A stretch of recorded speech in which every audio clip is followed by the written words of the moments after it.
오늘 본문 말씀은 출애굽기 31장의 말씀입니다. 출애굽기 31장 말씀입니다.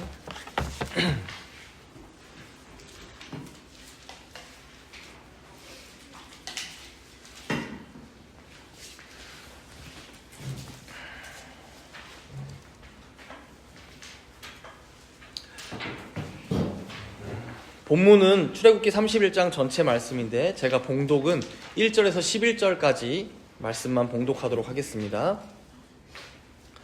1절에서 11절 말씀 봉독합니다. 여호와께서 모세에게 말씀하여 이르시되 내가 유다 지파 훌의 손자여 우리의 아들인 부살레를 지명하여 부르고 하나님의 영을 그에게 충만하게 하여 지혜와 총명과 지식과 여러 가지 재주로 정교한 일을 연구하여 금과 은과 노수로 만들게 하며 보석을 깎아 물리며 여러 가지 기술로 나무를 새겨 만들게 하리라. 내가 또 단 지파 아히사막의 아들 오홀리압을 세워 그와 함께하게 하며 지혜로운 마음이 있는 모든 자에게 내가 지혜를 주어 그들이 내가 내게 명령한 것을 다 만들게 할지니 곧 회막과 증거궤와 그 위에 속죄소와 회막의 모든 기구와 상과 그 기구와 순금 등잔대와 그 모든 기구와 분향단과 번제단과 그 모든 기구와 물두멍과 그 받침과 제사직을 행할 때에 입는 정교하게 짠 의복 곧 제사장 아론의 성의와 그의 아들들의 옷과 관유와 성소의 향기로운 향이라. 무릇 내가 내게 명령한 대로 그들이 만들지니라. 아멘. 오늘은 거룩한 노동, 거룩한 쉼이라는 제목으로 함께 말씀을 나누고자 합니다. 우리가 지난 4주간 동안 성막에 대한 말씀을 세세하게 살펴봤습니다. 4주 동안 사실 성막을 다 살펴본다는 것은 불가능하겠죠. 그래서 이제 최대한 쉽게 여러분들에게 전달해드리고 중요한 지점들만 여러분들께 전해드린다 하고 말씀을 전했는데 여러분들 기억에 좀 잘 남으셨을지 혹은 이해가 조금이라도 이해에 도움이 되셨을지 걱정이 되기도 합니다. 우리가 하나씩 잠깐 떠올려 보면 그래도 여러분들 성막의 전체 그 설계도가 약간 머릿속에는 좀 있으셔야 돼요. 그래서 가장 안쪽에 있었던 지성소에 언약궤가 있었죠. 그리고 그 언약궤 위를 덮는 속죄소가 있었습니다. 그 두 그룹이 있었던. 그리고 그 앞으로 나오면 성소가 있는데 오른편에 진설병상이 있고 12개의 떡이 놓여 있었죠. 그리고 그 맞은편에는 등잔대 7 금초대가 있었고 그리고 가운데에는 지난주에 살펴봤던 분향단이 있었고 그리고 이제 밖으로 나아가는 뜰로 나아가는 휘장을 걷고 나아가면 번제단이 눈앞에 보이고 그 사이에는 물두멍이 있었죠. 그래서 번제를 드리고 난 제사장들이 손과 발을 씻는 곳도 있었습니다. 그리고 이제 밖에서 보자면 성막을 덮고 있는 덮개가 사중겹으로 되어 있었다는 것도 여러분들 보셨고 울타리, 성막을 전체를 그 영역을 확보하는 울타리도 있었고 기둥들도 있었고 그리고 이러한 성막을 돌아다니면서 관리하는 제사장들, 특별히 대제사장이 입는 의복에 대해서도 자세히 살펴보기도 했었습니다. 이렇게 우리가 하나님께서 알려주신 설계도대로 머릿속에 그림을 그려본 거예요. 그런데 문제는 집도 그렇지만 이러한 설계도만 있다고 해서 집이 저절로 지어지는 것은 아니죠. 성막의 설계도를 우리가 다 봤다면, 그렇게 하나님의 명령을 다 들었다면 이제 무엇을 해야 합니까? 하나님께서 재료도 알려주시고 수치도 알려주셨으니까 진짜 그거를 짓기 시작해야죠. 만들기 시작해야 합니다. 그래서 지금까지 우리가 봤지만 하나님께서는 성막을 어떻게 지어야 하는지, 기구는 무엇을 만들어야 하는지, 심지어 자세한 치수 혹은 재료까지 알려주시면서 성막을 짓는 설계도에 대해 아주 상세하게 말씀해 주셨어요. 그럼에도 불구하고 막상 우리가 이 성막을 진짜로 짓는다고 생각하면 생각보다 하나님께서 알려주시지 않은 부분들이 많구나라고 우리가 알 수 있게 됩니다. 그래서 세세하게 많은 수치들을 알려주셨지만 예를 들어 지난주에 봤던 논 물두멍은 얼마나 크기로 만들어야 되는지 몰라요. 알려주시지 않으셨어요. 혹은 여러분들 기억나시겠지만 그룹을 수놓아라. 그룹의 모양으로, 천사의 모양으로 만들어라 했을 때 어떤 모양으로 만들라고 하시는지는 알려주지 않으셨죠. 그림을 보여주신 게 아니니까. 휘장이면은 휘장에 뜨개질을 하는 사람, 만약에 우리 설자매가 뜨개질을 잘하는데 뜨개질을 하는 사람이 도대체 이 휘장에 어떤 문양이 들어가야지? 그룹이 아니면 뜰로 가는 그 휘장에는 어떤 문양이 있어야 되는데 그걸 이제 본인이 결정해서 떠야 되는 거예요. 이걸 실을 꿰야 되는 거죠. 그리고 뭐 등잔대를 살구꽃 모양으로 만들라고 하셨는데 살구꽃이면 봉우리인지 혹은 활짝 핀 꽃의 모양인지 이러한 하나님께서 말씀해 주시지 않은 부분들도 꽤나 많다는 것이죠. 그래서 하나님께서는 이런 여백들을 이 성막을 짓는 사람들의 몫으로 남겨두셨습니다.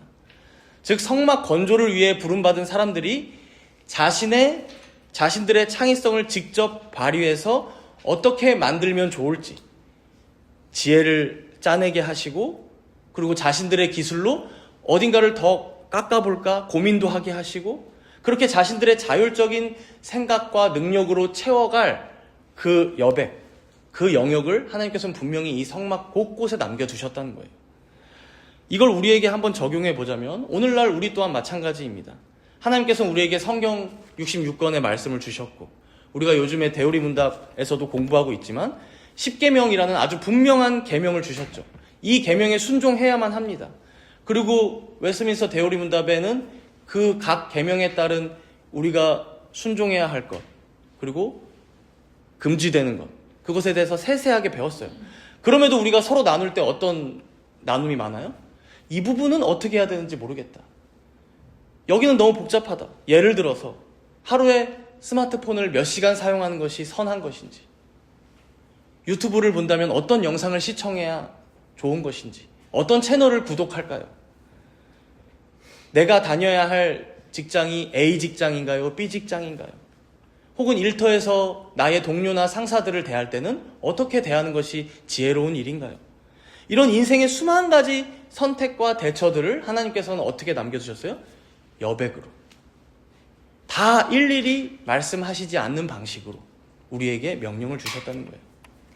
이런 의미에서 오늘 본문의 말씀은 특별합니다. 지금까지는 모세나 아론처럼 특별한 지도자, 특별한 직분을 가진 사람들의 얘기를 주로 나눴다면 오늘은 우리와 똑같이 땀 흘려 일하는 그래서 손에 굳은 살이 박힌 사람들 우리와 비슷한 성정을 지니고 비슷한 고민을 했을 법한 사람들이 이 하나님의 집인 성막을 어떻게 지어나갔는지 엿볼 수 있는 말씀이에요.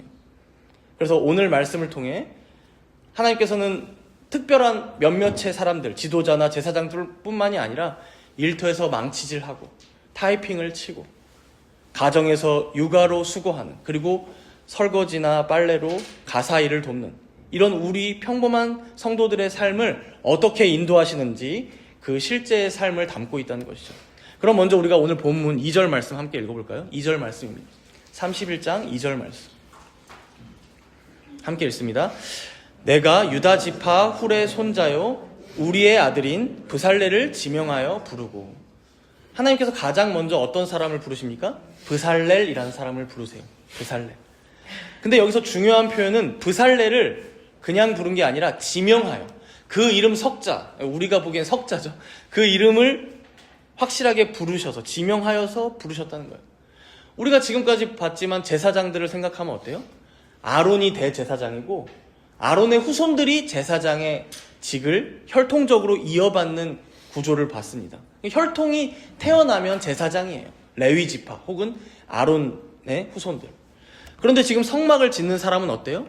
하나님께서 그를 혈통 때문에 부른 게 아닙니다. 여기 설명이 뭐 유다 지파 훌의 손자요 우리의 아들이라고 하지만 이것은 이 브살렐이 누구인지를 설명해주는 이력서 같은 것이고 그 브살렐 그가 그이기 때문에 하나님께서 부르셨음을 여기서는 나타내고 있는 거예요. 이게 중요한 이유는 하나님께서 이 성막을 지으라고 하셨을 때 단지 제사장들만의 전유물로 남겨두지 않으셨다는 거예요. 물론 제사장들의 손만을 통해서 이 성막은 관리가 되어야 합니다. 하나님께서 임재하고 계시는 거룩한 장소이기 때문이죠. 그러나 그럼에도 마치 그들만의 전유물만은 아니라는 듯이 이 성막을 건조하고 직접 이 기구를 만들고 실을 짜고 이런 사람들은 그저 손기술이 좋은 사람, 망치나 정을 잘 사용하는 사람, 더 나아가 여기서 알 수 있듯이 예술적인 감각이 있는 사람들. 그래서 성막을 아름답고 영화롭게 예쁘게 잘 지을 사람들을 하나님께서 특별히 지명하여 부르셨다는 거예요. 우리가 지금까지 성막을 생각해보면 어떻습니까? 굉장히 영적인 공간이라는 생각이 들죠. 지성소엔 하나님의 임재가 있고, 분향단에 지난주에 봤지만 끊이지 않는 중보자의 향연이 피어오르고, 떡상과 등잔대에선, 그리고 번제단에선 하나님의 은혜가 드러나고, 그렇다 보니 우리가 이 성막의 말씀을 들을 때 그렇게 말씀을 듣지 않았으면서도 이렇게 적용하기가 쉬워요. 아, 기도 열심히 해야 하는구나. 저 거룩한 곳에 내가 있으려면 더 열심히 집중해서 예배드려야지. 하나님의 임재가 가득한 교회와 가정을 꾸려나가야지 라고 생각해요. 물론 좋은 생각입니다. 그런데 문제는 무엇입니까? 다 이걸 영적으로만 해석하려고 하는 거예요. 영적으로. 그러니까 우리 삶을 영적인 공간과 물리적인, 육적인 공간을 나누어서 영적인 공간에서만 해당되는 말씀으로 우리가 성막을 받아들일 때가 많다는 거예요. 사실 우리의 일상은 일터에 나가서 일하고 사람들을 만나고 때로는 공부도 하고 치열하게 살아가야 하는데, 그럼 대부분의 시간을 보내는 이런 우리의 삶은 무슨 의미가 있지? 성막엔 그런 부분이 없잖아요. 다 예배드리는 장소 같잖아요. 이렇게 적용되기가 쉽다는 것이죠. 그러나 여러분, 오늘 말씀을 통해 우리가 무엇을 알게 됩니까? 하나님께서 지명하여 부르신 이가 제사장만 있는 건 아니구나. 우리로 보자면 요즘 시대의 목사가 제사장은 아니지만 교회에도 꼭 말씀을 전하는 목사만 필요한 것은 아니구나. 일상을 살아가고 열심히 일을 하며 가정에서 아이를 돌보는, 그리고 식사를 준비하는 그 손 또한 우리 하나님께서 꼭 필요로 하시는, 우리에게 요구하시는 거룩한 사명이구나 라고 알게 된다는 것이죠. 결국 여러분, 하나님께서는 분향단 앞에서 대제사장이 그 향을 아침마다 저녁마다 바꿨죠. 그 대제사장의 손과 오늘 본문에 나오듯이 놋을 녹여서 물두멍을 만드는 이 브살렐의 손을 구분하지 않으신다는 거예요. 차별하지 않으십니다. 하나님 눈에는 둘 다 당신의 거처를 세우기 위해 부름받은 거룩한 손이라는 것이죠. 그래서 본문 3절에 이렇게 말씀하죠. 우리 3절 말씀 함께 읽겠습니다. 3절 말씀 함께 읽습니다. 하나님의 영을 그에게 충만하게 하여 지혜와 총명과 지식과 여러 가지 재주로. 여기 앞부분에 보면 브살렐에게 무엇을 충만하게 하셨다라고 말씀하세요. 하나님의 영을. 하나님의 영은 성령입니다. 여러분, 이 표현이 아주 놀라운 말씀인 게, 성경에서 하나님의 영이 충만하다, 성령이 충만하다라고 묘사된 첫 번째 사람이 오늘 본문에 나오는 브살렐이에요. 그 다른 어떤 누구에게도 쓰인 적이 없어요. 우리는 생각하죠. 창세기에서 아브라함한테는 한 번도 쓰인 적이 없다고? 야곱이나 그 요셉에게도 쓰인 적이 없다고? 혹은 지금 걸출한 지도자인 모세나 대제사장인 아론에게도 하나님의 영이 충만하다고 설명한 적이 없다고? 여러분, 우리가 은연중에 이 성령 충만을 어떻게 생각하는 거예요? 성령 충만은 영적인 거야. 말씀을 전하거나 기도를 할 때라거나 교회에서 헌신이나 봉사를 열심히 할 때 임하는 거야 라고 생각하는 거죠. 그래서 성령 충만하다라고 하면 우리가 보통 무엇을 떠올려요? 방언을 하고 황홀경에 들어가서 환상을 보고 뭔가 자신의 목숨을 바쳐서 복음을 전하는 자들 정도는 되어야 성령 충만한 것이지, 이렇게 생각하기 마련이라는 거예요. 그러나 여러분, 오늘 말씀을 보십시오. 성경이 처음으로 성령 충만하다라고 표현하는 이 브살렐에게 성령 충만함의 결과로 주어지고 있는 게 뭐예요? 그 뒤에 나오죠. 하나님의 영을 그에게 충만하게 하여 지혜와 총명과 지식과 여러 가지 재주로. 여기 첫 번째로 나오는 이 지혜도요, 우리가 지혜하면 뭔가 추상적인 지식을 떠올려요. 뭔가 남들이 보지 못하는 고차원적인 비밀을 깨달은 것처럼 우리가 생각하기가 쉬워요. 물론 우리말 지혜에는 그런 의미까지 포함될 수 있겠지만, 적어도 여기 본문에 있는 이 지혜라는 단어의 의미는 어떤 사람의 손기술을 의미합니다. 솜씨. 예를 들기가 좋아서 우리 설자매님의 뜨개질 솜씨를 얘기해요. 지혜가. 여러분, 손기술. 남들이 하지 못하는 망치질을 잘한다던가 가다듬는 걸 잘한다던가. 즉 성령 충만함을 받은 사람을 뭐라고 묘사합니까? 어떤 비현실적인, 영적인 것만 추구하는 사람이 아니라 자신에게 맡겨진 일을 솜씨 좋게 마무리하는 사람, 우리의 가족들에게 맛있는 밥을 먹이는 그 손길, 지혜로운 거예요. 남들은 힘들어할 만한 일을 손기술이 좋아서 효과적으로 아름답게 완성하는 사람을 지금 본문에서는 성령 충만하다, 지혜롭다라고 표현하는 거예요. 우리가 찾아보진 않겠지만 잠언서 3장 19절과 20절 말씀을 보면 여기 본문 13절에 여기 본문 지금 3절이죠. 3절에 나오는 이 지혜, 그 다음에 총명, 지식이란 단어를 똑같이 써서 이렇게 사용합니다. 하나님의 창조에 이 단어를 갖다 붙여서 표현하는데 잘 들어보세요. 여호와께서는 지혜로 땅의 터를 놓으셨으며 명철로 하늘을 견고히 세우셨고 그의 지식으로 깊은 바다를 갈라지게 하셨으며 공중에서 이슬이 내리게 하셨느니라. 오늘 본문의 성령 충만한 브살렐이 받았던 이 속성들 있죠. 지혜, 총명, 지식, 재주, 이 똑같은 단어를 어디에 사용하고 있어요?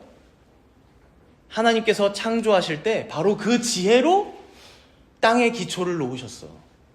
바로 그 명철로 하늘을 세우신 거야, 견고하게. 그리고 그 지식으로 바다를 갈라지게 하셨어. 이걸 연결해서 생각해보면 어떻습니까?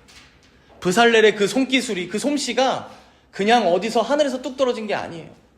하나님의 창조를 본받은 스킬, 솜씨라는 거예요. 하나님께서 천지를 창조하신 그 솜씨를 우리 인간들에게, 우리 사람들에게, 자신의 백성들에게 주신 거예요. 그렇게 우리가 삶에서 행하는 모든 일들, 여러분들 각자에게 맡겨진 남들은 하지 못하는 일, 혹은 버거워하는 일들 있잖아요. 어떤 이는 공부를 하고, 어떤 이는 코드를 짭니다. 어떤 이는 진짜 스웨터를 짜고, 어떤 이는 진짜 글을 만지죠.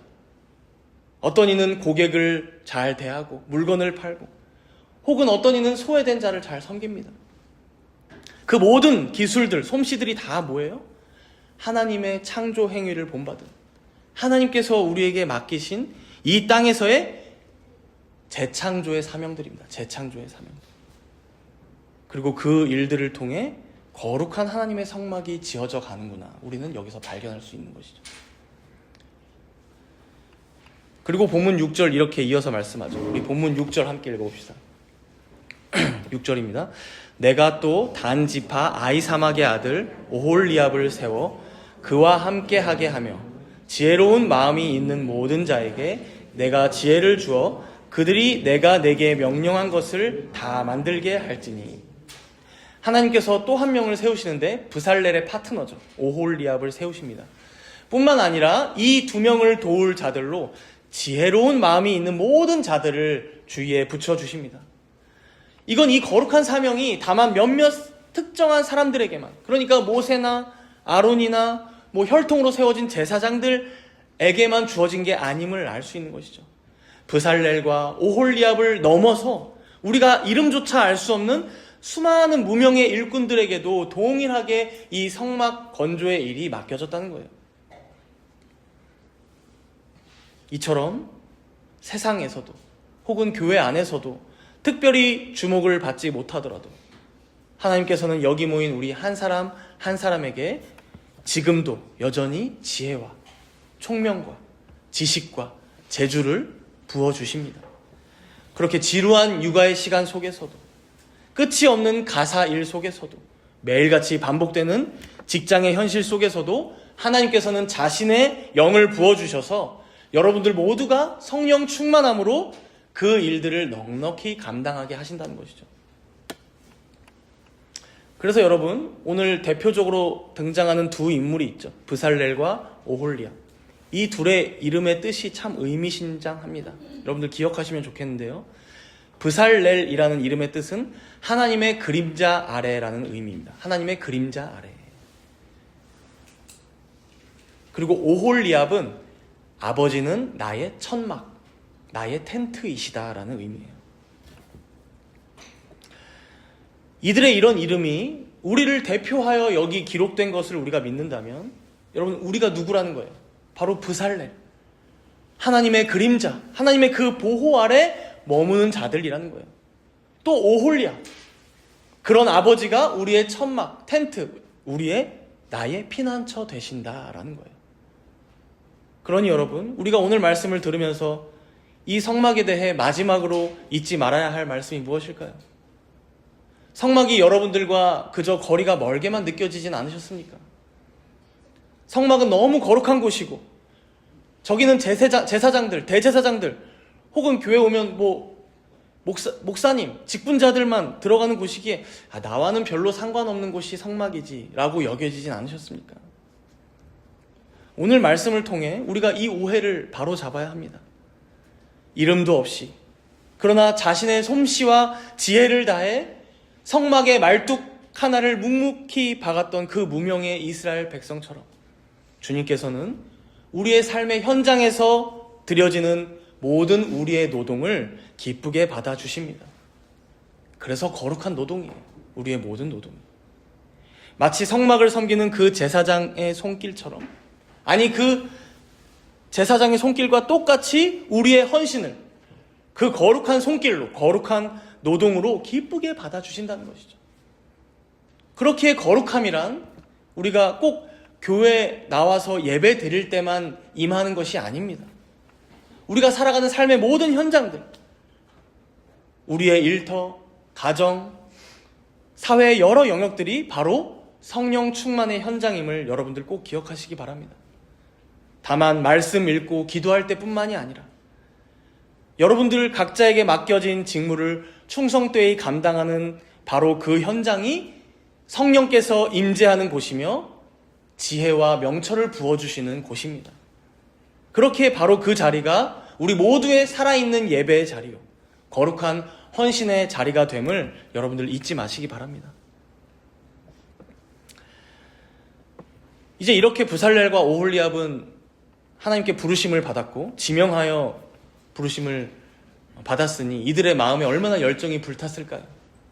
이제 성령 충만함으로, 주님 주신 지혜로, 재주로 이제 소매를 걷어붙이고 내가 잘하던 뜨개질, 내가 잘하던 망치질, 내가 잘하는 어떤 그림, 예술적인 감각, 그걸 이제 일깨울 때가 되었어요.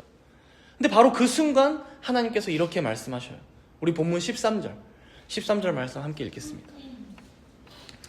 너는 이스라엘 자손에게 말하여 이르기를 너희는 나의 안식일을 지키라. 이는 나와 너희 사이에 너희 대대의 표징이니 나는 너희를 거룩하게 하는 여호와인 줄 너희가 알게 함이라. 지금 분위기가 어때요? 앞에서는 지혜를 줄게, 기술도 주고 재주도 줄게, 그러니 어서 만들어 라고 말씀하신 것 같은데 갑자기 바로 이어서 뭐라고 말씀하세요? 멈춰라. 안식일을 지켜라 라고 이들에게 브레이크를 밟으시는 거예요. 김이 세죠. 근데 이 배치가 우연은 아닌 게요, 여러분들 여기 13절 바로 앞에 12절 말씀이 뭐예요? 우리 12절 말씀 다 같이 한번 읽어볼까요? 다 같이 읽습니다. 여호와께서 모세에게 말씀하여 이르시되. 사실 이 억구가 출애굽기 25장부터 시작된 성막 말씀, 오늘 마치는 이 성막 말씀 거대한 그 단락 안에서 총 7번이 정확히 나옵니다. 7번. 세어보시면 집에 가서 한번. 그래서 여러 신학자들은 이 성막을 하나님께서 창세기 1장에서 천지를 창조하실 때처럼 7번 나눠서 7일이라는 의미를 가지고 마치 자신이 임할 이 거룩한 공간을 회복하시듯이 성막 건조를 명령하셨구나라고 해석을 합니다. 그래서 그것에 맞춰서 보면 어때요? 지금 6일째인 바로 앞 본문에서는 부살렐과 오홀리압, 사람이 이제 창조되는 등장을 한 거고요. 지금 7일째에는 어때요? 안식일이 명령되고 있는 거죠. 하나님께서 6일 동안 세상을 창조하시고 7일째에 안식하셨던 것처럼. 이러한 이제 성경의 흐름이 우리에게 알려주는 통찰은, 여러분 창조의 완성도 다만 세상을 다 완공한 것에 있지 않았죠. 바로 하나님의 안식에 창조의 완성의 방점이 찍혀 있었어요. 그렇듯이 지금 이 성막도 어때요? 단순히 성막이 다 그냥 빈틈없이 완벽하게 완공되는 게 완성이 아니라 오히려 마지막인 이 거룩한 멈춤, 이 안식일이 성막 건립의 마침표다, 완성이다 말씀해 주시는 거예요. 그래서 이 13절 말씀에 분명하게 말씀하시길 너희는 나의 안식일을 지키라 말씀하시죠. 이 안식일 명령 바로 앞에 있는 히브리어 원문을 보면 아크라는 강조어가 등장해요. 아크, 아주 강력한 강조어거든요. 그래서 사실 이 원문의 뜻을 살려서 읽어보면 그냥 너희는 나의 안식일을 지켜 뭐 요 정도의 어조가 아니라 너희는 확실히 그리고 무엇보다도 우선하여 반드시 이 안식일을 지켜라 라고 번역해야 합니다. 그래서 다른 한글 성경 번역본에는 반드시라는 단어가 보통 들어가 있어요. 여기서 우리가 알 수 있는 게 무엇입니까? 여러분, 성막 공사도 급한 일이고 중요한 일입니다. 당연히 성막 빨리 완성되어야 합니다. 지금까지 하나님께서 하나하나 세세하게 명령하신 것만 봐도 알 수 있어요. 그러나 지금 우리에게 뭐가 더 중요하고 우선시 되어야 함을 말씀하고 계세요? 하나님을 위해 일한다는 그 노동, 그 열심이 자칫 하나님 자신을 대신하지 않도록 조심해라 우리에게 경계해주고 계신 거예요. 그러니까 분향단을 만들기 위해 망치질을 해야죠. 덮개를 만들기 위해서 정교한 실을 짜야죠. 조각목에 순금도 입혀야 합니다. 다 귀하고 중요한 일이에요. 그러나 하나님께서는 그보다도 더 중요한 본질이 있음을 잊지 말아라 말씀해 주시는 거예요. 분명 그 모든 일들은 거룩한 노동이고 섬김이지만 자칫 그 일 자체가 하나님을 밀어내고 대체하는 우상이 되지 않게 하라. 우리 삶에 한번 적용해 볼까요? 여러분들 다들 지난 한 주간 열심히 사셨을 거라고 생각됩니다. 왜 그렇게 열심히 사십니까? 왜 그렇게 악착같이 돈 벌려고 하십니까? 아마 우리 교회 성도님들이라면, 소요리 문답 잘 배우신 분들이라면 하나님의 영광을 위해서 합니다 라고 고백하시겠죠. 이 정도 고백은 하셔야 됩니다. 그죠? 고백이라도, 그죠? 그런데 여러분 한번 정직하게 자문해 보십시오.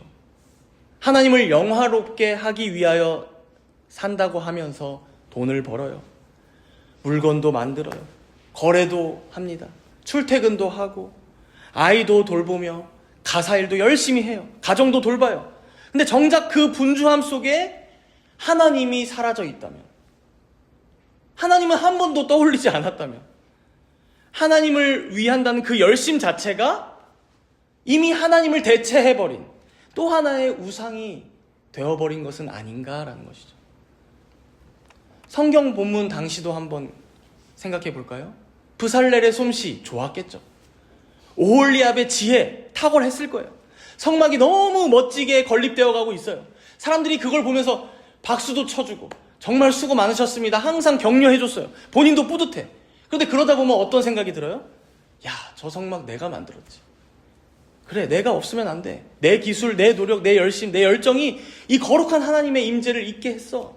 이런 교만한 생각이 틈타기가 딱 좋죠. 그렇게 여러분, 하나님께서는 일주일에 하루는 멈춰 서서 나머지 6일 동안 열심히 일하는 것 좋지만, 그러나 안식일 날에는, 그래서 신약 시대에는 주일 날에는 멈춰라.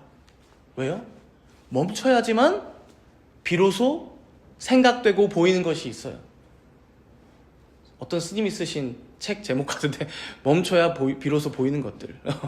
성경적인 가르침이 있는 것 같아요. 멈췄을 때 뭐가 보입니까? 내가 이룬 업적이나 내가 벌고 있는 돈이나 내가 만든 어떤 물건이나 작품이 다 내가 한 게 아니구나. 비로소 깨닫는 멈춤이 되는 것이죠. 주일날 쉬면서 돌아보는 거예요. 이렇게 내가 멈췄는데도, 내가 오늘을 하루를 온전히 쉬는데도 주님께서 나를 말씀으로 먹이시는구나. 주님의 은혜로 오늘이라는 하루를 살게 하시는구나. 우리 가정을 먹이시고 입히시고 돌보시는구나. 나머지 6일도 내 힘으로 살아온 게 아니었구나. 그래서 여러분, 여기 13절 말씀을 다시 한번 보시면 이 안식일을 뭐라고 표현하세요? 나와 너희 사이에 너희 대대의 표징이니. 하나님과 우리 사이에 누구나 볼 수 있는 어떤 표징이 된대요. 안식일을 거룩히 지키는 것이. 비유하자면 일종의 결혼 반지 같은 거예요. 저는 신혼 때는 아니고 어쨌든 시간이 지나서 결혼 반지를 잃어버렸는데 지금도 가끔 욕을 먹습니다. 요즘엔 주원이한테까지도 먹어요. 근데 어쨌든 여러분들 결혼 반지를 끼고 다니시는 분들이 계시죠. 이 결혼 반지의 의미가 무엇입니까? 어떤 표징입니까? 저는 사랑하는 사람이 있습니다. 나에게는 소중한 배우자가 있어요. 가족이 있어요. 저는 그의 소유입니다. 라는 표징, 증거잖아요. 안식일을 지키는 것, 주일날 쉬는 게 우리에게 바로 그러한 표징이라는 거예요. 우리가 하나님의 소유임을 드러내는 표징. 내가 그리스도의 소유임을 드러내는 고백하는 표징이라는 거예요. 그래서 우리 주변에 우리가 주일날 예배 드리러 다녀왔습니다 라고 얘기하는 사람들을 보면 어때요? 저 사람 교회 다니는구나. 저 사람 하나님 믿는구나. 예수님 믿는 사람이구나 라고 생각하죠. 표징이라서 그렇습니다. 표징. 그렇게 여러분, 우리가 지난주에 분향단에서 끊임없이 피어오르는 향연을 봤었죠. 우리의 중보자이신 예수님의 중보 기도임을 우리가 확인했어요. 그렇게 끊임없이 지금도 오늘도 피어오르는 중보자의 향연이 있기 때문에 우리는 어떻게 할 수 있습니까? 오늘 하루를 온전히 안식할 수 있습니다. 쉴 수 있어요. 이 주일의 하루를 쉬면서도 이날 먹이시는 주님의 은혜를 공급받을 수 있습니다. 그래서 당시 이들도 먹고 살기 위해 매일같이 만나를 거들어 마당에 나아가야 했지만 안식일은 온전히 쉬었으면서도 그 전날 2배를 걷게 하셨듯이 그런 은혜를 경험할 수 있다는 것이죠. 사랑하는 여러분, 여러분들은 혹시 지금 무엇으로 하나님을 섬기고 계십니까? 여러 일들이 있으실 거예요. 집안에서 아이를 키우고 가사를 감당하고 혹은 직장에서 맡겨진 일에 충실하면서 또 학업에 정진하면서 여러 가지로 하나님을 거룩하게 섬기고 계실 것입니다. 그러나 그렇게 분주하게 달리면서도 우리가 항상 잊지 말아야 할 것은 아무리 거룩한 노동이라 하더라도 그것이 하나님 자신을 대체하지는 않는다는 사실입니다. 그 열심, 열정, 노동보다 더 중요한 그 하나님을 놓치고서는 결국 그 일은, 그 헌신은 우리에게 또 다른 우상이 되고 말 뿐입니다.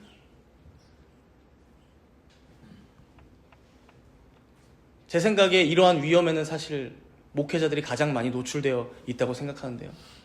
말씀을 연구하고 또 가르치는 일을 직분으로 맡고 있다 보니까 어때요? 가끔 너무 바빠질 때면 이걸 잘하면 내가 하나님을 잘 믿고 있는 거라고 착각할 때가 많죠. 그럴 때마다 경계하며 또 마음을 다독일 때가 있습니다. 이 거룩해 보이는 일 자체가 하나님을 대신하는 게 아니잖아요. 하나님을 놓쳐버린다면 이 모든 수고가 무슨 소용이 있겠습니까?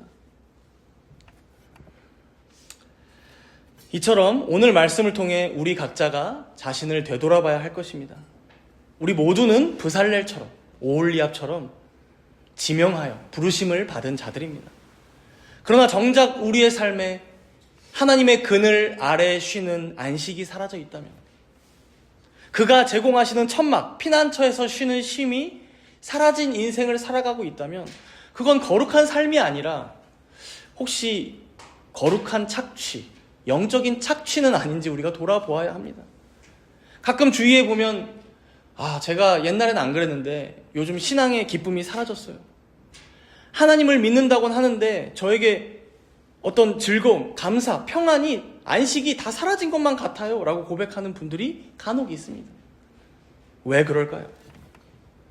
이렇게 주일에 주님 앞에 나와서 예배하는 시간이 그냥 우리에게 노동으로 남아버린 거죠. 노동. 하나님을 만나는 그 기쁨이 없고 노동으로 남은 거죠. 이 신앙생활이. 하나님 자신을 누리고 하나님을 만나는 즐거움 가운데 찬양하고 그런 기쁨 가운데 서로 간에 교제하고 말씀으로 나누고 이런 시간이 주일이 되어야 하는데 이 모든 나의 신앙생활이 우리를 소진시키기만 하는 거죠. 여러분, 애굽의 바로의 노예로 살던 때와 무엇이 달라진 겁니까? 그러면 그렇기에 멈춤이 없는 사역은 우상이 됩니다. 쉼이 없는 헌신은 독이 되고 맙니다. 우리 주님께서는 우리에게 이렇게 말씀하셨죠. 수고하고 무거운 짐진 자들아 다 내게로 오라. 내가 너희를 쉬게 하리라. 결국 오늘 본문 말씀이 보여주는 성막의 완성은 무엇입니까? 다만 금과 은으로 정교한 수로 수놓아진 화려한 성막의 외양이 아니었습니다. 하나님의 거처는 부름받은 사람들의 거룩한 노동, 또 그 노동을 기꺼이 하나님의 명령 앞에서는 멈출 줄 아는 거룩한 쉼을 통해 비로소 완성되고 있습니다. 사랑하는 여러분, 이제 우리는 다시 내일부터 세상이라는 여백을 향해 나아갑니다. 여러분이 내일부터 마주할 치열한 직장생활, 지루한 일상들, 머리를 싸매게 만드는 고민거리의 현장들은 결코 세속적인 곳이 아닙니다. 하나님께서 여러분들 한 명 한 명을 일상의 부살렐로 지명하여 부르신 여러분들 각자의 성소요, 지성소입니다. 그러니 여러분, 그곳에서 하나님의 영을 충만하게 받은 자들로서 성령 충만함으로 주어지는 지혜와 총명과 지식과 재주로 살아가기를 힘쓰시기 바랍니다. 그러나 동시에 주의를 지키고 멈추는 것을 두려워하지 마시기 바랍니다. 열심히 근로하며 일하시되 주권자께 맡기고 헌신하고 섬기시되 안식하며 열정을 가지고 망치를 들되 주님의 그늘 아래 그의 피난처 아래에서 숨을 고르는 여러분들 모두가 되시기 바랍니다. 그때 비로소 우리 안에 거하시는 하나님의 임재의 영광이 여러분들의 삶 전체를 통해 가장 향기롭고 아름다운 성막으로 드러나게 될 것입니다. 우리 함께 기도하도록 하겠습니다. 들은 말씀 기억하면서 잠시 함께 기도하겠습니다. 우리는 내일이 되면 당장 삶의 여백을 마주하게 됩니다. 수많은 선택들을 해야 할 것이고 먹고 살기 위해 치열한 현장에서 분투하며 살아가야 할 것입니다. 우리 하나님께 간절히 은혜를 구합시다. 그 삶의 현장이 브살렐의 손길이요 오홀리압의 망치질과 같은 거룩한 노동이 되게 해달라고 간구합시다. 또한 그것이 내 힘이 아닌 성령 충만함으로 감당하는 자리이기에 우리의 일상 속에 종종 멈춰서서 우리를 자신의 그늘 아래로 보호하시는, 또 우리를 피난처 자신의 천막으로 들이시는 우리 주님을 바라보며 승리하게 해달라고 우리 이렇게 잠시 동안 간절히 기도하도록 하겠습니다. 감사합니다. 모든 성도님께 성도들을 주님께서 거룩한 삶을 부르신 것을 믿습니다. 우리 모든 성도들 각자의 삶의 현장으로 들어가서 얼마나 고민이 되고 분투하며 살아갈지 이들 가운데 주여 우리를 불러주셔서 각자의 삶의 현장, 부살과 올리압의 사명들을 감당하며 나아갈 수 있도록 인도하여 주옵소서. 특별히 충만함을 힘입어 이들의 가운데 지혜와 총명과 지식과 재주가 있게 하여 주옵시고 그 가운데 주님께서 아끼시는 그 모든 일들을 온전히 감당하며 하나님을 바라보며 승리할 수 있는 모든 공동체를 되게 하여 주옵소서. 많습니다. 주여 이들 가운데 주시고 역사하여 주옵소서. 감사하여 예수님.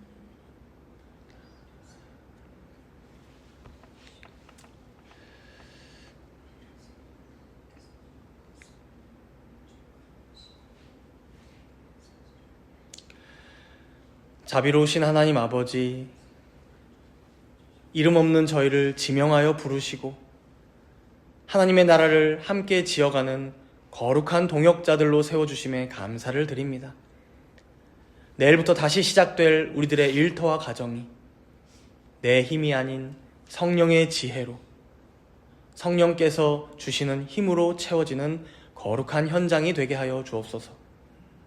땀 흘려 일하되 주님의 주권을 신뢰하게 하시고 분주함 가운데에서도 멈춰 서서 주님의 그늘 아래 참된 안식을 누리며 살아가는 모든 성도들 되게 하여 주옵소서.